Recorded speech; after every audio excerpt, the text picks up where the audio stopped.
आणि यानंतर बातमी विजय वडेट्टीवारांच्या आणखी एका वक्तव्यासंदर्भातली। विजय वडेट्टीवारांनी सलग दुसऱ्या दिवशी मंगेशकर कुटुंबावर घणाघाती टीका केली।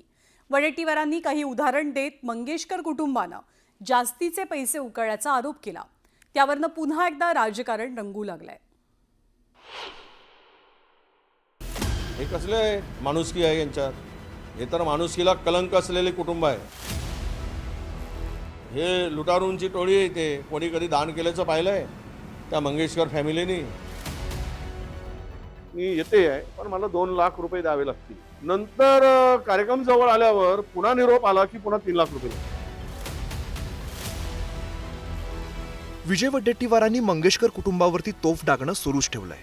मंगेशकर कुटुंब म्हणजे लुटारूंची टोळी आहे असं वक्तव्य करून वडेट्टीवारांनी वादाची वाद पेटवली होती।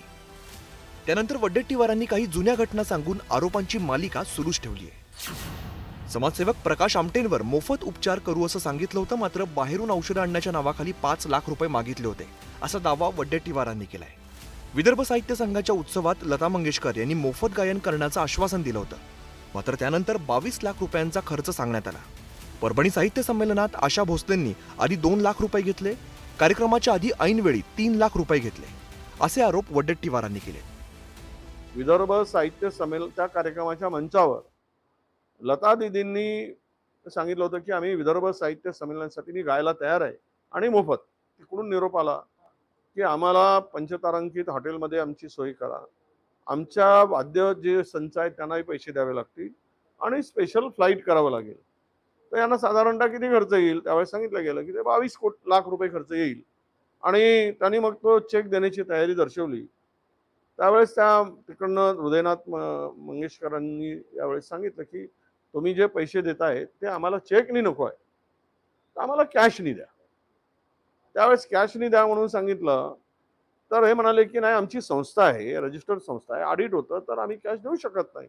त्यावेळेस लता दीदीशी संपर्क केला गेला आणि लता दीदींनी सांगितलं की असं असं आहे। लता दीदींना विचारलं गेलं, ते म्हणले की तुमचं तुम्ही बघा, पण ते हृदयनाथजी बाळा म्हणतायत, त्याला बाळा म्हणायची लता मंगेशकर, बाळा म्हणतायत त्या पद्धतीनं ते करा, पैशाशिवाय आम्ही गाणार नाही, हा त्यातला उद्देश होता।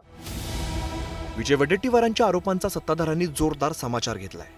मंगेशकर कुटुंब सॉफ्ट टार्गेट असल्यामुळे विजय वडेट्टीवार राजकीय फायद्यासाठी चिखलफेक करत असल्याचा आरोप सत्ताधाऱ्यांनी केलाय। हे तर माणुसकीला कलंक असलेले कुटुंब आहे। हे लुटारूंची टोळी आहे। ते कोणी कधी दान केल्याचं पाहिलंय? विजय वडेट्टीवारांनी मंगेशकर कुटुंबावरती वेगवेगळे दाखले देत आरोपांची राळ उडवून दिली, मात्र जी व्यक्ती हयात नाही त्यावरती आरोप करून वडेट्टीवार यांना नेमकं काय साध्य करायचंय असा प्रश्न आता निर्माण झालाय। Bureau report, news 18 Lokmat.